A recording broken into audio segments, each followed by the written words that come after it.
لیے سلام عرض کرتا ہوں۔ وعلیکم السلام۔ اور میں یہ چاہوں گا کہ مجھے صرف 1 یا 2 منٹ دیں پلیز، میں 1-2 سوال کروں گا۔ جی بالکل آپ کریں۔ تو پہلا یہ سوال تھا کہ خادم حسین جو آپ پہلے اپنا آئے، سوال اختصار سے پیش کریں اور مختصر رکھیں، کیونکہ ہمارے پاس بھی ٹائم شارٹ ہوتا ہے اور کالرز کی برمار پیچھے بہت زیادہ ہوتی ہے، تو اختصار کے ساتھ۔ جی میں یہ کہنا چاہتا ہوں کہ ایک کالر آئے تھے جنہوں نے پوچھا تھا کہ حضرت علی جو ہیں، کیا وہ، کچھ لوگ کہتے ہیں کہ ان کا رتبہ جو ہے وہ انبیاء جتنا ہے یا ان سے بڑھ کے ہے۔ تو قبلہ نے جو جواب دیا اس کے تناظر میں بھی یہ کچھ کہنا چاہوں گا کہ مولا علی علیہ السلام کے پاس ایک بندہ آیا اور اس نے سوال کیا کہ اے علی آپ بتائیے کہ آپ افضل ہیں یا نوح علیہ السلام؟ تو مولا علی علیہ السلام نے اس کو جواب دیا کہ یہ بتانا تو بڑا ٹائم لگ جائے گا، میں تمہیں اتنا ہی بتاتا ہوں کہ نوح کا بیٹا جو ہے وہ فنار ہو گیا تھا اور میرے بیٹے جنت کے سردار ہیں۔ اور کوئی بھی نبی ایسا بتائیں قبلہ صاحب کہ جس کے بیٹے سردار جنت کے ہوں اور جس کے بارے میں خود پاک رسول صلی اللہ علیہ وآلہ وسلم نے فرمایا ہو کہ میرا روح اور علی کا روح، میرا خون اور علی کا خون، میرا جسم اور علی کا جسم۔ کسی صحابی کے بارے میں، کسی نبی کے بارے میں آپ یہ تو مانتے ہیں کہ نبی کریم صلی اللہ علیہ وآلہ وسلم امام الانبیاء ہے، لیکن یہ نہیں مانتے کہ جو انہوں نے کہا ہے کہ جو علی کو میرے ساتھ نسبت ہے جو موسیٰ کو ہارون کے ساتھ تھی۔ آپ کیسے کہہ سکتے ہیں کہ حضور صلی اللہ علیہ وسلم بات کی ہے وہ اٹل ہے۔ دوسری بات یہ کہ امام کے بارے میں آپ نے کہا کہ وہ سے افضل نہیں ہے، ہم کبھی بھی نہیں کہا، قرآن میں ہے کہ جناب ابراہیم علیہ السلام۔ طیب صاحب آپ اپنا سوال جو مجھے آپ نے کوئی سوال کیا نہیں ہے، آپ نے میں سوال یہی کرنا چاہ رہا ہوں، قرآن میں ہے، آپ نے جواب یہ دیں گے۔ آپ کی بات سمجھ آ گئی ہے، انشاءاللہ اس پہ شاہ صاحب ضرور گفتگو کریں گے۔ بہت شکریہ آپ نے ہمیں پریسٹن سے جوائن کیا، جزاک اللہ۔ حضرت آپ وہ گفتگو فرما رہے تھے کہ حضرت علی المرتضیٰ شیر خدا پہ رضی اللہ تعالیٰ عنہ، اس کے ساتھ ساتھ ہی ریلیٹڈ کویسچن موسیٰ خان صاحب نے برمنگم سے کیا کہ کسی نے کوئی کتاب میں حضرت علی مرتضیٰ شیر خدا کے متعلق کہا کہ ان کو روحانی خلافت ملی تھی اور حضرت ابوبکر صدیق رضی اللہ تعالیٰ عنہ کو سیاسی خلافت ملی تھی۔ اس پہ تھوڑے سے آپ چند جملے اشارہ فرما دیں، اس کے بعد دوسرے جو سوالات ہیں وہ سلسلہ جاری رکھیں گے انشاءاللہ۔ بسم اللہ الرحمن الرحیم۔ بنیادی طور پر موسیٰ خان صاحب کو یہ بات سمجھ لینی چاہیے کہ آج کل ٹائٹل جو ہے نا وہ لوگ خود ہی بس اپنا خرید کر بازار سے تو اپنے سینے پر سجا لیتے ہیں، تو اس لیے یہ جس طرح ملا عبداللہ سلطان پوری اکبری دور میں شیخ الاسلام بنا ہوا تھا نا، اس طرح کے شیخ الاسلام آج کل بھی جو ہے نا وہ ٹائٹل اپنے سینوں پر سجائے پھرتے ہیں۔ اسی لیے ان کو نظر نہیں آتا کہ نبی کریم علیہ السلام کی جماعت میں صرف ایک وصف والے بندے کے، ایک نرا سیاسی ہو اور ایک نرا روحانی ہو، اس طرح نہیں تھا، کیونکہ نبی کریم علیہ السلام جو کام آپ نے کیا ہے وہ ہے تلاوت قرآن، تعلیم کتاب و حکمت، تزکیہ نفوس۔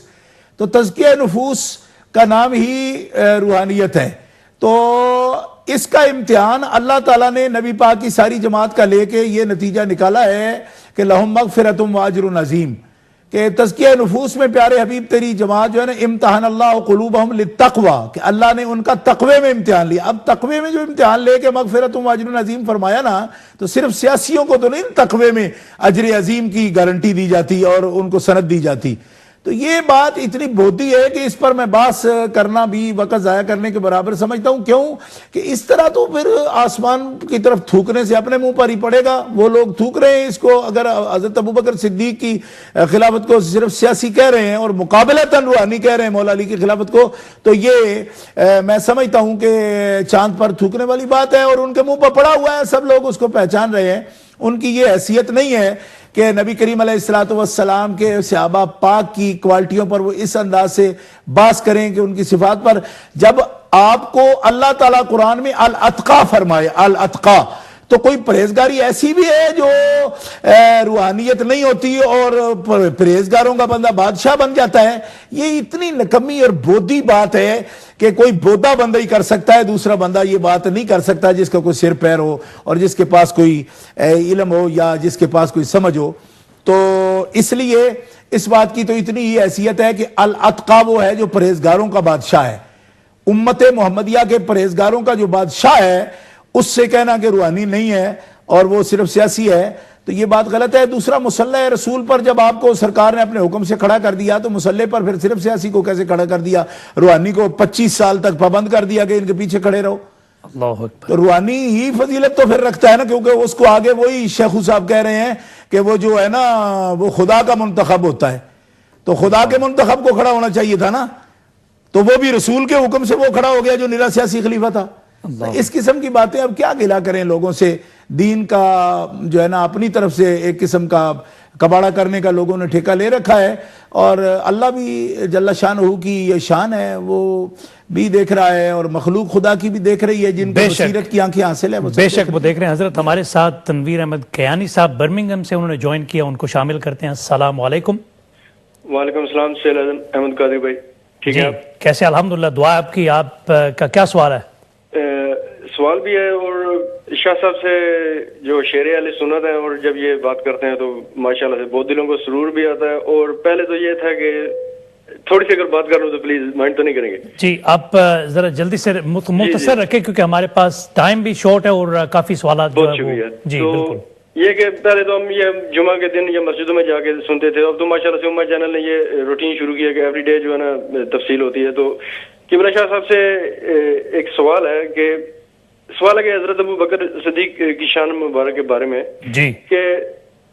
حدیث شریف ہے کہ سورج جب زوال کے وقت آتا ہے تو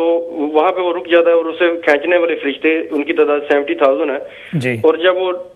زور لگاتے ہیں نکالنے کے لیے نہیں نکلتا تو پھر وہ فرشتے اللہ سے سوال کرتے ہیں کہ یا اللہ ابھی اس کا کیا ہوگا، تو وہ اللہ تعالیٰ کی ذات کہتی ہے مرد کامل کا واسطہ دیں، تو مرد کامل وہ کہتے ہیں کہ حضرت ابو بکر کا نام سے تو نکل یہاں سے، وہ زوال کے ٹائم سے نکلتا ہے۔ پھر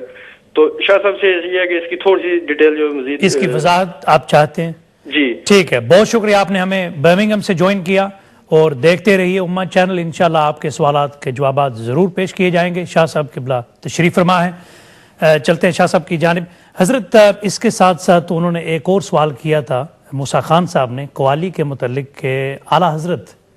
امام اہل سنت نے اس کے متعلق کچھ ارشاد فرمایا، اور اس کے ساتھ ساتھ پھر حضور شہنشاہ گولڑا پیر ملی شاہ صاحب رحمۃ اللہ تعالی علیہ نے ان کے حوالے سے بھی انہوں نے اس پہ کمپیریسن کرنا چاہ رہے تھے، اور وہ آپ سے وضاحت چاہتے تھے، اس پہ آپ تھوڑا سا تبصرہ ضرور ارشاد فرمائیں۔ اصل میں بات یہ ہے کہ قوالی تو خیر کوئی بات نہیں ہے، قوالی تو اقوال یعنی قول کی جمع میں آتا ہے، اس کو صوفیاء کی اصطلاح میں سماع کہتے ہیں، اور جو بحث ہے علماء کے درمیان وہ ہے مزامیر کے بارے میں، مزامیر کیا چیز ہے اور اس کا استعمال جو ہے نا وہ کیا شرعاً جائز ہے یا ناجائز ہے، اور اگر جائز ہے تو کتنا اور ناجائز ہے تو کتنا، یہ ہے اصل بحث۔ قوالی نہیں کہتے اس کو، قوالی ہمارے عام ویسے رائج ہو گیا، قوالی تو آپ ہم جو باتیں کر رہے ہیں اس کو بھی قوالی کہہ سکتے ہیں، کیونکہ قوالی تو اقوال کی جمع کو کہتے ہیں، یہ بات نہیں ہے، یہ ہے سماع اصل میں۔ اور سماع کے بارے میں یہ ہے کہ مزامیر کے ساتھ کیا نجائز، اعلیٰ حضرت رحمۃ اللہ تعالی علیہ سرکار نے جو لکھا ہے وہ یہ فرماتے ہیں کہ جو آدمی مزامیر کا استعمال کرتے ہیں، مزامیر یعنی جس میں کہ ہر قسم کے جو ہے نا آلات موسیقی اور انسٹرومنٹ وغیرہ کا استعمال ہوتا ہے، اور پھر وہ لوگ جو ہیں وہ ہر کے ومے جو ہے یعنی کہ ہر کس و ناکس جو بھی اس کی استعداد ہے وہ اس کو سنیں، تو عزِ نفس کے لیے بھی سنتے ہیں، تو یہ ساری اس کیفیت میں آپ نے جو ہے نا یہ فتویٰ دیا ہے کہ اس طرح کے مزامیر اور عزِ نفس کے لیے سنے جائے وہ ٹھیک نہیں ہے۔ ٹھیک ہے جی، ٹھیک ہے۔ اچھا، اور اس میں اعلیٰ حضرت اکیلے نہیں ہیں، بہت سے علماء کا یہ خیال ہے، اس کو صرف اعلیٰ حضرت کا اور فاضل بریلوی اپنا فاضل گولڑوی سرکار اعلیٰ حضرت گولڑوی کا آپس میں کوئی الیکشن نہ سمجھ لیا جائے، کیونکہ ہمارے لوگ جو ہے نا وہ کئی عجیب تناظر میں بات کو لے لیتے ہیں۔ آپ نے بھی ایک موقف پیش کیا ہے، انہوں نے کیا ہے، اور یہ موقف ہے اور بہت صدیوں سے پہلے کا ہے۔ اس بات پر حضرت خواجہ نظام الدین سرکار اولیاء محبوب الہی نے بھی